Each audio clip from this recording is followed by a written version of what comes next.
नमस्कार, स्वागत है आपका और मैं हूं आपके साथ सपना दीपक मदेशिया। बुलेटिन का आगाज करेंगे, लेकिन उससे पहले एक नजर हेडलाइंस पर। मंदसौर में बीजेपी समर्थकों ने मनाया पूर्व विधायक का जन्मदिन। पूर्व विधायक ने गौ माता को फल खिलाकर लिया आशीर्वाद। बीजेपी कार्यकर्ताओं ने रक्त शिविर का किया आयोजन। कोरबा में इंटरनेशनल प्राइड मंथ पे चलाया गया अभियान। विभिन्न कार्यक्रम का किया गया आयोजन। 250 से अधिक कर्मचारियों ने लिया हिस्सा।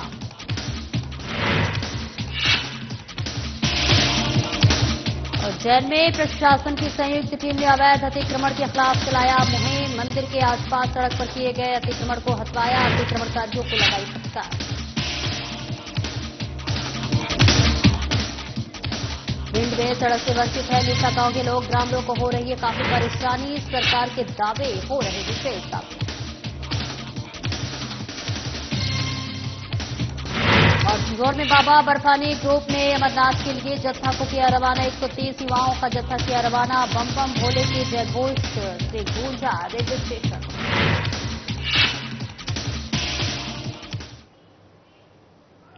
और बुलेटिन का आगाज करेंगे। बीजेपी प्रदेश कार्य समिति की बैठक को लेकर उप मुख्यमंत्री साव का बयान सामने आया है, जिसमें उन्होंने कहा कि बीजेपी की विवादरात प्रदेश कार्य समिति की बैठक हो रही है, जिसमें मुख्य अतिथि के रूप में मनोहर लाल शामिल हुए।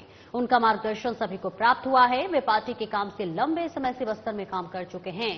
साथ ही उन्होंने कहा कि प्रधानमंत्री के नेतृत्व में 3 बार एनडीए की सरकार बनी है और ये जीत बहुत ऐतिहासिक, बहुत बड़ी है। पिछले 10 साल में जो काम हुआ उस पे जनता का आशीर्वाद है ये जीत। और इसके साथ उन्होंने कांग्रेस पर तंज कसते हुए कहा कि पिछले 3 लोकसभा चुनाव में कांग्रेस जितनी सीट लेकर आई है उससे ज्यादा सीट बीजेपी की इस बार आई है। तो देखिए, लगातार जो है आरोप प्रत्यारोप का सिलसिला जारी है। इस बीच बीजेपी की कार्य समिति की बैठक हुई है, जिसमें तमाम बातों का जिक्र किया गया और इसी के साथ साथ अपनी उपलब्धियां भी गिनवाई गई और इसी के साथ साथ विपक्ष यानी कांग्रेस पर भी तंज कसा गया है। और बीजेपी की तरफ से ये कहा जा रहा है कि जितनी सीट हुआ इस बार 2024 लोकसभा चुनाव में लेकर आई है, इतनी सीट तो पिछले हुए 3 बार के लोकसभा चुनाव में कांग्रेस लेकर नहीं आ पाई है। तो बेहद जो है अहम बैठक माना जा रहा है। उस पर देखिए, उप मुख्यमंत्री अरुण साव का ये बड़ा बयान सामने आया है, जिस पर वो कांग्रेस पर जमकर तंज कसते हुए नजर आ रहे हैं। और इसी के साथ साथ कांग्रेस पर देखिए जमकर निशाना साधा गया है उप मुख्यमंत्री अरुण साव की तरफ से। और ये जो बैठक हुई है बेहद महत्वपूर्ण बैठक भी माना जा रहा है। लेकिन इस बीच आपको बताते चले कि उप मुख्यमंत्री अरुण साव ने अपनी सरकार की उपलब्धियां गिनवाई है और इसी के साथ साथ बीजेपी में जो उसके कार्यकाल में जितने भी काम किए गए हैं उसके बारे में भी बताया गया है। और इसी के साथ साथ जो है सराहना भी किया गया है। और सराहना के साथ साथ देखिए विपक्ष पर तंज भी उप मुख्यमंत्री के द्वारा कसा गया है। कहा गया है कि कांग्रेस सरकार का जो सीट की अगर बात कर ले तो इतनी सीट आई है जितनी सीट जो है हम इस बार लेके आए, यानी कि पिछले हुए 3 बार के लोकसभा चुनाव में जितनी सीट आई है उतनी सीट तो हमने देखिए एक बार अकेले में ही 2024 में लेके आए।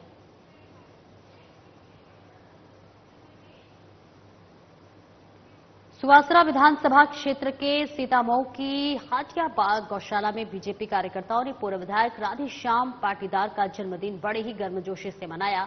उनके जन्मदिन के अवसर पर मंदसौर नीमच सांसद सुधीर गुप्ता भी पूर्व विधायक राधेश्याम पाटीदार को जन्मदिन पर शुभकामनाएं देते हुए सीतामऊ पहुंचे। जन्मदिन पर पूर्व विधायक राधेश्याम पाटीदार ने गौशाला में मौजूद गौ माता को अपने हाथों से फल खिलाकर गौ माता का आशीर्वाद प्राप्त किया।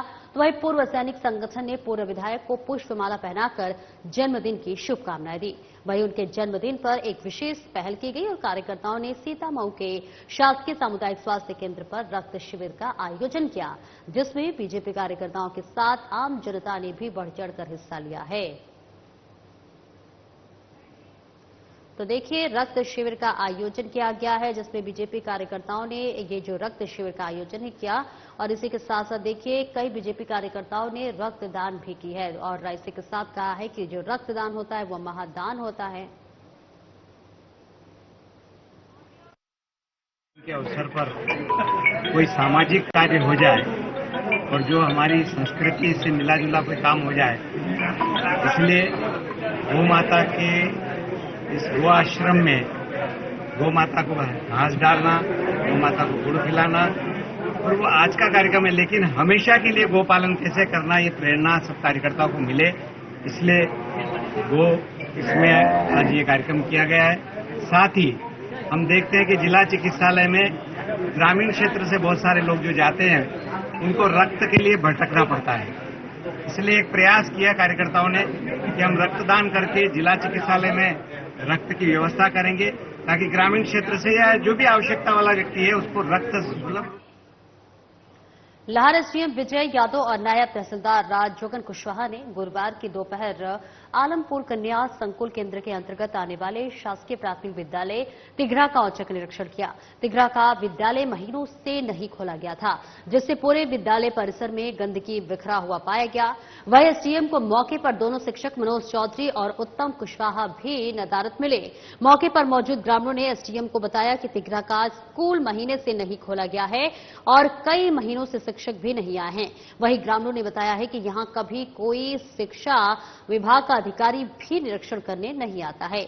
वहीं विद्यालय की बदतर हालत देखते हुए यह स्पष्ट हो गया है कि यहां पदस्थ शिक्षक मनोज चौधरी और उत्तम सिंह कुशवाहा महीनों में शायद ही कभी यहां आए होंगे, जिसके बाद एसडीएम ने तिघरा प्राथमिक विद्यालय के दोनों लापरवाह शिक्षकों मनोज चौधरी और उत्तम कुशवाहा के तत्काल प्रभाव से निलंबित करने के लिए कलेक्टर को पत्र लिखा है। तो आपको बता दें, लाहौर एसडीएम विजय यादव और नायब तहसीलदार जगन कुशवाहा ने गुरुवार दोपहर आलमपुर कन्या संकुल केंद्र में जो है शासकीय प्राथमिक विद्यालय तिघरा का औचक निरीक्षण किया और इसी के साथ साथ तिघरा का विद्यालय जो है महीनों से नहीं खोला गया था, इसे ऐसे पाया गया है। और इसी के साथ साथ निरीक्षण के दौरान उन्होंने देखा कि पूरे विद्यालय परिसर में गंदगी बिखरा हुआ है। वह एसडीएम को मौके पर दोनों शिक्षक मनोज चौधरी और उत्तम कुशवाहा भी नदारद मिले। और देखिए, मौके पर मौजूद ग्रामीणों ने एसडीएम को बताया कि तिघरा का जो स्कूल है वो महीने से नहीं खोला गया और देखिए कई महीनों से शिक्षक भी नहीं आए हैं। वहीं ग्रामीणों ने यह भी बताया है कि कभी कोई शिक्षा विभाग का अधिकारी निरीक्षण करने नहीं आता है। जिले के लाड़कुई वन परिक्षेत्र के अंतर्गत भिलाई में अतिक्रमण हटाने गए वनकर्मी को करंट लगने का मामला सामने आया है।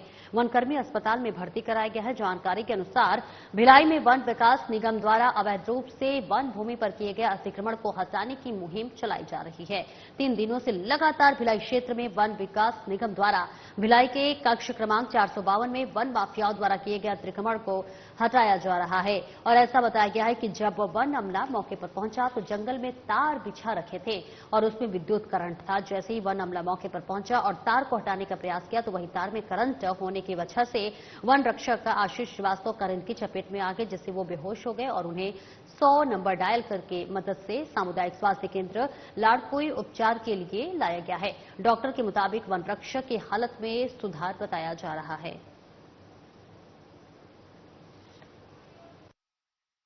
यहाँ पे अतिक्रमण हटा रहे हैं। कहाँ पर सर? भिलाई बीच में है, कक्ष क्रमांक 452 में ये मुहिम चल रही है अतिक्रमण हटाने की। उसके अंतर्गत कल भी आए थे, परसों भी आए थे और आज सुबह जब हम आए यहाँ पे अतिक्रमण हटा चुके हैं, लेकिन इसने तार बिछा दिए तक करंट के। जैसे ही हमारे एक वन रक्षक आशीष श्रीवास्तव जी ने उस तार को छुआ, उनको करंट लग गया। कायस्थ समाज के द्वारा चंदेरी के दुर्गानगर कॉलोनी में निर्मित कराए गए चित्रगुप्त जी भगवान बालाजी मंदिर के भव्य मंदिर में मूर्ति स्थापना और प्राण प्रतिष्ठा कार्यक्रम का शुभारंभ किया गया। 5 दिन तक चलने वाले इस कार्यक्रम में वैदिक मंत्रोच्चारण और विधि विधान से पूजा अर्चना की जाएगी। कार्यक्रम के शुभारंभ दिवस पर गुरुवार को कायस्थ समाज की चित्रांश महिलाओं द्वारा नगर के चौखट्टा हनुमान जी मंदिर से जल लेकर कलश यात्रा निकाली गई और ये कलश यात्रा मुख्य सड़क से होते हुए दुर्गानगर स्थित कार्यक्रम स्थल पर पहुंची और इस दौरान बड़ी संख्या में समाजजन मौजूद रहे, जहां मंत्रोच्चारण और विधि विधान से पूजा अर्चना शुरू किया गया। सकल कायस्थ समाज चंदेरी के अध्यक्ष अंशुल श्रीवास्तव ने बताया है कि श्री चित्रगुप्त जी भगवान मंदिर में भगवान श्री चित्रगुप्त जी और हनुमान जी महाराज जी दोनों भगवान की मूर्ति स्थापना अलग अलग की जा रही है। वहीं समाज के द्वारा उक्त 5 दिवसीय पूजन कार्यक्रम संपन्न कराया जाएगा। और आपको बताते चले कि कार्यक्रम के दूसरे दिन शुक्रवार को जलाधिवास और इसी के साथ साथ अन्नाधिवास कार्यक्रम आयोजित होगा।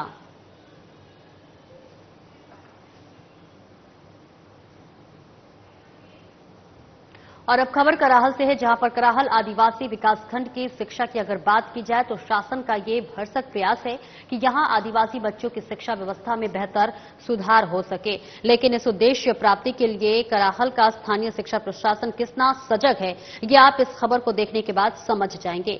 आपको बता दें, कराहल अंचल के कई प्राथमिक और माध्यमिक विद्यालय के शिक्षकों को आदेश से दूसरे विद्यालय या संस्थान में अटैच कर दिया गया है, लेकिन ऐसे शिक्षकों को अटैच करने से पहले इस तरफ बिल्कुल भी ध्यान नहीं दिया गया कि जिन विद्यालयों से इन्हें हटाया जा रहा है उन विद्यालयों में पहले से ही शिक्षकों की कमी है। हम बात कर रहे हैं शासकीय प्राथमिक विद्यालय सरारी की, जहां पर आपको बता दें कक्षा 1 से 5वीं तक के छात्रों को पढ़ाने के लिए सिर्फ 2 ही शिक्षक पदस्थ थे और अभी 1 वर्ष पहले ही यहां पर एक प्राथमिक शिक्षक प्रकाश आदिवासी को लोक सेवा केंद्र कराहल में अटैच कर दिया गया। अब आलम यह है कि सरारी का 75 बच्चों वाला ये स्कूल सिर्फ एक शिक्षक राम अवतार आदिवासी के भरोसे ही चल रहा है। शासकीय प्राथमिक विद्यालय सरारी। हाँ, यहाँ पे कितने शिक्षक हैं? अभी 2 शिक्षक थे, वर्तमान में 1 ही शिक्षक है, जो 1 शिक्षक लोक सेवा केंद्र में अटैच कर रखा है। अच्छा, ये तो मतलब आप ही के भरोसे चल रही है यहाँ सारी व्यवस्था पढ़ाई की? जी।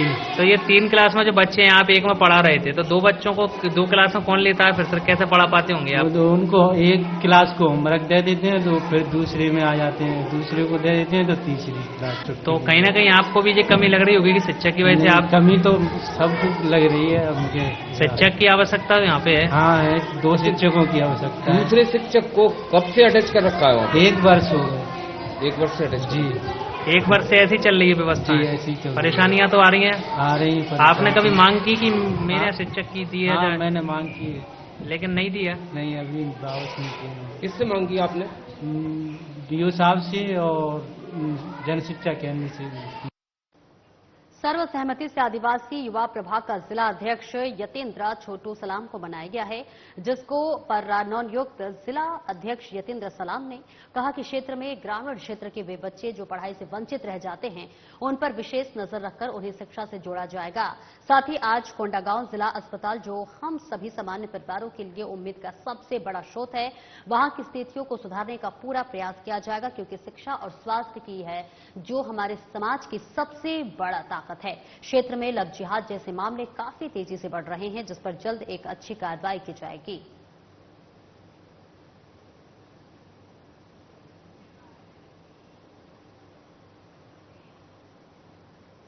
वहीं पुराने पुलिस अधीक्षक कार्यालय में नए कानूनों के बारे में जानकारी प्रदान करने के लिए एक कार्यक्रम का आयोजन किया गया।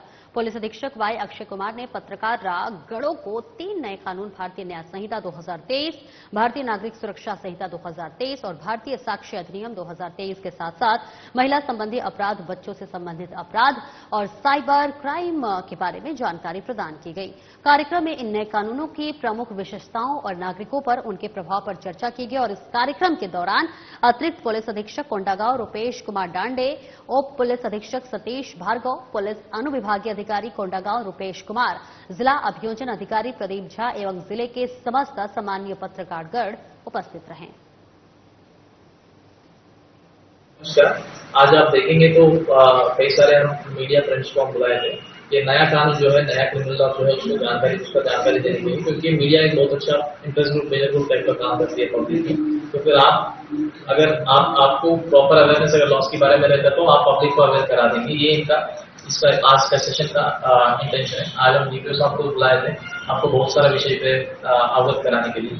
अगर आप देखेंगे तो नया क्रिमिनल लॉ ऑलरेडी अमल में आ गया है, जुलाई 1 से अमल में आ गया है। हम सब फॉलो कर रहे हैं। बीएनएसएस और भारतीय साक्ष्य अधिनियम, तीनों लॉस अभी अमल में आ चुके हैं। हम जितने भी क्राइम्स रजिस्टर कर रहे हैं पूरा इस लॉस के तहत रजिस्टर कर रहे हैं, इस लॉस को प्रॉपर फॉलो कर रहे हैं। एफआईआर रजिस्टर करने स्टेज से लेके चालान पुटअप करने स्टेज तक बीच में बहुत सारे चेंजेस हम देख रहे हैं। जैसे ऑडियो वीडियोग्राफी का इंपॉर्टेंस बहुत बढ़ गया है और कुछ नया धारा है, किसी में मतलब बीएनएस में न्याय संहिता में जुड़ गया है, वो भी धारा आप देखेंगे तो ऑर्गेनाइज्ड पेटी offences, terrorist act, chain snatching, इस टाइप का कई सारे नए ऑफेंसेस भी आ गए हैं। अगर आप बीएनएसएस में प्रोसीजरल लॉ में अगर देखेंगे चेंजेस देखेंगे तो इसका सीधा करते छत्तीसगढ़ शासन वन विभाग के अभियान एक पेड़ मां के नाम के तहत श्यामपुर में वृक्षारोपण किया गया, जिसमें क्षेत्र के जनप्रतिनिधि, वन विभाग के अधिकारी और आत्मानंद स्कूल के शिक्षक शिक्षिका एवं बच्चों द्वारा वृक्षारोपण किया गया। एक पेड़ मां के नाम के तहत लोगों को भी पेड़ लगाने के लिए प्रोत्साहित किया गया और इस अवसर पर कोंडा गांव के पूर्व विधायक प्रतिनिधि गजेंद्र राठौर, वन सुरक्षा समिति अध्यक्ष निरंजन वैष्णव, वन अभिकरण समिति अध्यक्ष लक्ष्मण मरकाम और पंचसूरी शाला समिति अध्यक्ष जागेश्वर राव मरकाम, ब्लॉक महामंत्री भानु ठाकुर, वीरेंद्र पटेल सहित स्कूली बच्चों एवं शिक्षक शिक्षिकाओं ने सभी ने साथ मिलकर वृक्षारोपण किया है।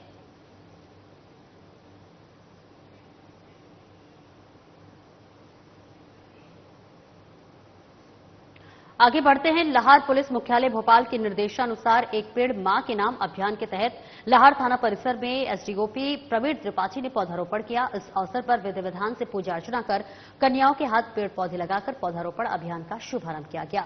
लाहौर एसडीओपी प्रवीण त्रिपाठी और थाना प्रभारी रविन्द्र शर्मा ने पौधे लगाकर पर्यावरण संरक्षण का संदेश दिया और इस अवसर पर लाहौर थाना के पुलिस कर्मियों ने भी पौधारोपण किया और उनके देखरेख की भी शपथ ली। मध्य प्रदेश शासन का अभियान, जिस अभियान के तहत मेरी सभी से अपील है कि आप भी अपनी मां के नाम पर एक वृक्ष आवश्यक रूप से लगाएं।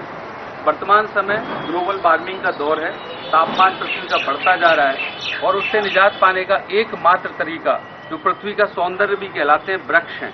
तो भारतीय वृक्षों को चुनें और अनिवार्य रूप से एक वृक्ष लगाएं, लेकिन वृक्ष लगाना पर्याप्त नहीं है, उसके साथ साथ उसकी देखभाल का भी आप संकल्प लें। और एक वृक्ष क्या, मेरी तो अपील है कि जितनी ज्यादा से ज्यादा आप वृक्ष लगा सकते हैं, उनकी देखभाल कर सकते हैं, तो वृक्ष लगाएं।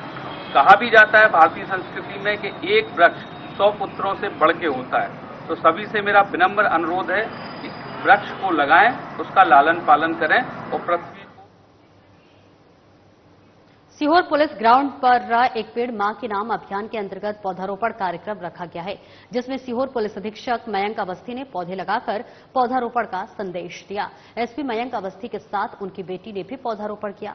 प्रदेश भर में पुलिस विभाग में एक पेड़ मां के नाम अभियान के अंतर्गत लाखों की संख्या में पौधे लगाए जा रहे हैं। इसी कड़ी में सीहोर पुलिस विभाग ने 2000 से अधिक पौधे संपूर्ण जिले के थानों में लगाए गए हैं। जानते हैं तो देश का भी अभियान चल रहा है एक पेड़ मां के नाम। ये पर्यावरण को हमारे रिश्तों से जोड़ने वाला एक अभियान है, जिससे कि हम अपने जो माँ हैं उनको भी याद कर सकते हैं और साथ में एक पौधा लगा सकते हैं, जिससे कि वो आने वाले लंबे समय तक लोगों के लिए हितकारी होगा। इसी क्रम में हमारी पुलिस लाइन में भी आज करीब 600 पौधे लगाए जा रहे हैं। हमारे सभी पुलिस परिवार के लोग पौधारोपण कर रहे हैं। साथ ही पूरे जिले में सभी थानों में पौधारोपण हो रहा है, जिसमें करीब हम लोग 2000 कुल पौधे आज लगा रहे हैं। सभी पौधों को हम अंकुर ऐप में अपलोड कर रहे हैं, जिससे कि बाद में भी उसकी देखरेख हो सके। इसी क्रम में आज मैंने अपनी माता जी को याद करते हुए, अभी यहाँ नहीं, वो लखनऊ में है, लेकिन मैंने उनसे बात करके पौधारोपण किया है और अपनी मीडिया से भी मैंने पौधारोपण करवाया है। और सभी से मैं अपील करता हूँ कि आप सभी लोग माँ के नाम पर पौधा लगाएं और उसको देखें। खंडवा में 100 से अधिक पटवारियों ने पुनासा एसडीएम के खिलाफ मोर्चा खोल दिया है। जी हां, पटवारियों का आरोप है कि एसडीएम शिवम प्रजापति उनको धमकाते हैं, फील्ड पर मौजूद पटवारियों को तुरंत ऑफिस कार्य के लिए ऑफिस आने का बोलते हैं, जबकि पटवारियों का कहना है कि फील्ड पर मौजूद व्यक्ति इतने कम समय में ऑफिस नहीं पहुंच सकता है। पटवारियों ने आरोप लगाया है कि एसडीएम का व्यवहार उनके प्रति ठीक नहीं है। एसडीएम को हटाने की मांग करते हुए पटवारियों ने चेतावनी दी है कि अगर उनकी मांगे पूरी नहीं हुई तो वो अनिश्चितकालीन हड़ताल करेंगे।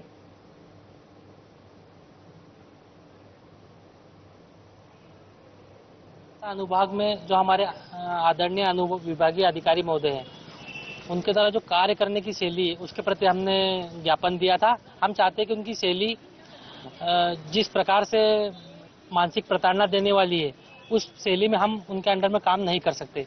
इसलिए हमने ज्ञापन के माध्यम से कमिश्नर महोदय को अवगत कराया है कि हम प्रांतीय पटवारी संघ अनुभाग पुनासा वाले 3 दिवस के सार्वजनिक अवकाश पे रहेंगे। इस दौरान अगर अनुविभागीय अधिकारी पुनासा को वहां से हटाया नहीं गया तो 3 दिन बाद समस्त जिला खंडवा के प्रांतीय पटवारी संघ के सदस्यगण कलमबंद हड़ताल पे जाएंगे। धमकी भरे मैसेज ना व्हाट्सएप पे, तत्काल कोई काम करने के लिए तुरंत ऑफिस में उपस्थित होने को कहना। यदि व्यक्ति फील्ड पे काम कर रहा है और उस दौरान जनता की बातें सुन रहा है, जनता की तरफ से फीडबैक अच्छा आ रहा है, तो फिर उसके बाद व्यक्ति को सस्पेंड या निलंबित करने की कोई जरूरत नहीं होती। पुनासा अनुभाग में जो एसडीएम साहब है उनके द्वारा कुछ पटवारियों का निलंबन किया गया है और कुछ पटवारियों की वेतन वृद्धि रोकने की कार्रवाई की गई है। उन्हीं और पटवारियों का ये भी कहना है कि एसडीएम का व्यवहार ठीक नहीं है। ऐसी कुछ उनकी मांगे हैं जिनको और उनको हटाने की मांग को लेकर यहाँ पे उनके द्वारा ज्ञापन प्रस्तुत किया गया है और ज्ञापन में ये बताया गया कि अगर 3 दिन में हमारी मांगे पूरी नहीं हुई तो हम पूरे खंडवा जिले के पटवारी कलमबंद हड़ताल करेंगे। कुछ पटवारियों को सीएम हेल्पलाइन या अन्य राजस्व संबंधी विषयों में रिपोर्ट वगैरह लेने के लिए टाइम लिमिट दी है, उसमें उनके द्वारा टाइम लिमिट में काम नहीं किया गया, इसलिए वेतन रोका गया या वेतन। खबर ओमकारेश्वर से है, जहां 7 वर्षीय बालक ऑक्सीजन सिलेंडर के साथ बाबा महाकाल के दर्शन करने पहुंचा। आपको बताते चले कि 7 वर्षीय तपन बचपन से ही बीमारी से ग्रसित हैं और हमेशा ऑक्सीजन सिलेंडर के सहारे जीवित रह रहे हैं। बुधवार को उसके माता पिता उसके अच्छे स्वास्थ्य की कामना के लिए ओमकारेश्वर ज्योतिर्लिंग दर्शन करने पहुंचे। बैंगलोर से परिवार के साथ ओमकारेश्वर दर्शन करने आए परिवार के लोगों ने चर्चा में बताया कि दर्शन करने में मंदिर ट्रस्ट के द्वारा अच्छा सहयोग मिला। बचपन से ही बच्चे को ऑक्सीजन पर रखा हुआ है। बच्चे के अच्छे स्वास्थ्य की कामना भोलेनाथ से उन्होंने की है।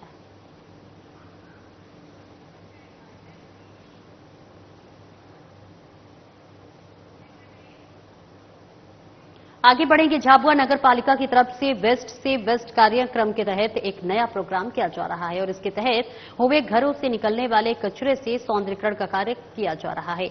इस वेस्ट से मनमोहक कलाकृतियां बनाई जा रही हैं। सबसे महत्वपूर्ण बात यह है कि बिना किसी अतिरिक्त खर्च के नगर पालिका के सफाई कर्मियों ने ही कार्य किया है। कार्य की शुरुआत में ही गार्डन की शोभा बढ़ गई है। कार्य पूरा होने पर यह बहुत ही शानदार लगेगा। अपनी जनता ये वेस्ट कचरा फेंक देती है, बाटलें फेंक देती है सर। वो बाटलें हम लाके, हमारे कर्मचारी लाके इसको उपयोग करते हैं सर। देखो आप देख ही रहे हो कैसे डेवलपमेंट कर रहे हैं सर, कैसे बना रहे हैं बाटलों का, ये सब चीजें सर सब अपने कर्मचारी कर रहे हैं सर। ये सभी सफाई कर्मचारी कर रहे हैं? हाँ, सफाई इसके लिए अलग से कुछ टेंडर वगैरह या? नहीं सर, कुछ भी टेंडर नहीं है सर।